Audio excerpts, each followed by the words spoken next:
Hello বন্ধুরা, তো আজকে রান্না হবে চিকেন। তো তার জন্য এখানে সব কিছু রেডি করে নিয়েছি। তো আপনাদেরকে দেখাই কি কি রান্নার জন্য জোগাড় করেছি।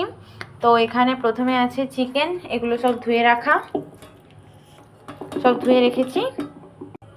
এই যে দেখতে পাচ্ছেন মাংসগুলো একদমই দারুণ লাগছে দেখতে।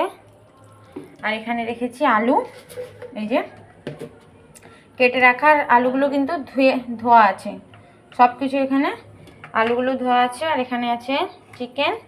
আর এখানে মশলার মধ্যে আপনাদেরকে দেখাই, এখানে আছে টমেটো কুচি, এখানে আছে পেঁয়াজ কুচি, আর এখানে আছে জিরে বাটা, আর এখানে আছে আদা রসুন একসঙ্গে বেটে রাখা আছে, আর এখানে আছে শুকনো লঙ্কা বাটা, আর এই যে আছে তেজপাতা। তো আজকে চিকেনটা কি করব, সব কিছু একসাথে মশলা মাখিয়ে তারপর রান্না হবে। তো তার জন্য প্রথমে দিয়ে দিচ্ছি এখানে পরিমাণ মতো লবণ, এরপর দিয়ে দেবো পরিমাণ মতো হলুদ। এই কড়াইতে সব কিছু মশলা, যা বেটে রাখা মশলা, টমেটো, পেঁয়াজ, আদা রসুন যা আছে সব এই কড়াইতে আলু আলু দিয়ে সব একদম তেল দিয়ে ভালো করে মাখাবো। তো তার জন্য এখানে নিয়ে নেব কেটে রাখা পেঁয়াজ, আর নিয়ে নেব এই যে টমেটো। পেঁয়াজটা দিয়ে দিলাম,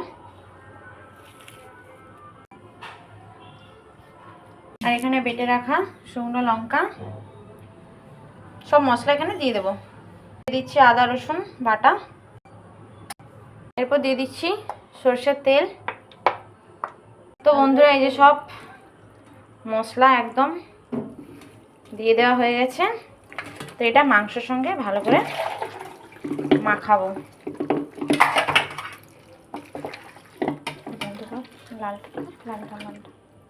তো বন্ধুরা এই যে দেখুন মাংসটা কত সুন্দর ম্যারিনেট করে নিয়েছি, দেখতে কত সুন্দর লাগছে। আর এতে একটু পরে লেবুর রস অ্যাড করেছি। তো এটা এবার 15 থেকে 20 মিনিট আমি এইভাবে ঢাকনা দিয়ে রেখে দেবো মাংসটাকে। আর এখানে লবণ আর আলুটা আছে, হালকা একটু মাখিয়ে নেবো ওই হাতে, মশলা হাতটা ধুচ্ছি না, এতেই ভালো করে মাখিয়ে নিচ্ছি আলু আর লবণ হলুদটা দিয়ে। তো বন্ধুরা এখানে কড়াইতে সরষের তেল দিয়ে দিয়েছি, তেলও গরম হয়ে গেছে। দিয়ে দিচ্ছি চিনি, ফোড়নে দিয়ে দিচ্ছি গোটা জিরে, দিয়ে দিচ্ছি তেজপাতা আর শুকনো লঙ্কা। এরপর মশলা মাখিয়ে রাখা চিকেনটা দিয়ে দিচ্ছি।